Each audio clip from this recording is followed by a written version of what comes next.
আচ্ছা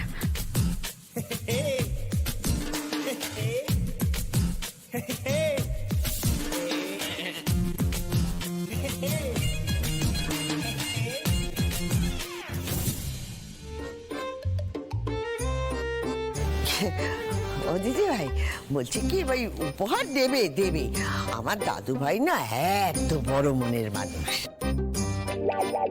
ও ঠামি, তোমার দাদু ভাই যদি গিফট নাই বা দিল তাতে কি হলো?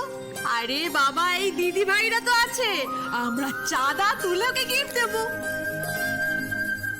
তাহলে তো কোনো চিন্তা নেই। আরে সে তো ঠিক আছে, আমরা দিতেই পারি, কিন্তু তাতে কি আর আনন্দের মন উঠবে বলো? দেখো এসব কিন্তু একদম ঠিক হচ্ছে না, বলে রাখলাম।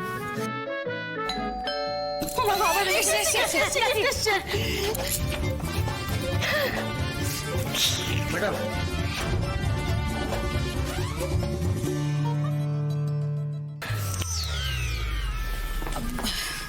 আপনি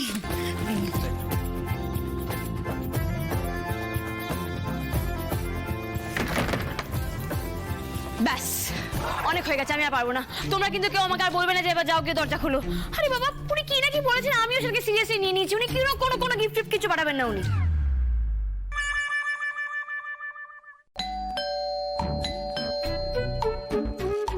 আমি যাচ্ছি, তুমি তো খুলবে না? আমি যাচ্ছি। খুলি দেখি কি আছে। যাই, চলেই যাই। হ্যাঁ, এত সোজা মনের ভাব লুকোনো এত সোজা নয় দিদি, কিন্তু আসল লোকটা বুঝলে হয়। ময়লা আয় তাড়াতাড়ি বেরাবো।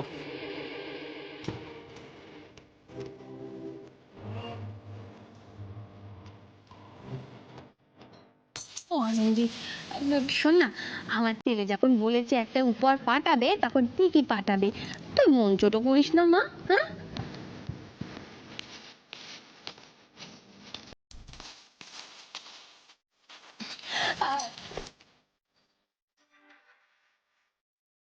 না ব্যাস, আমি এত কিছু ভাবতে পারছি না।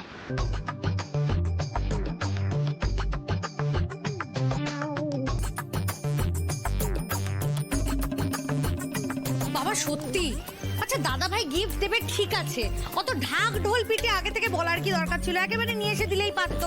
জল খাও। আরে না গো, আমাকে বলেছিল যে ওই সারপ্রাইজ গিফট আর কি। আনন্দি, এবার নিশ্চয় গিফট এসেছে। একদম। যাও যাও যাও, দেখবো? যাও।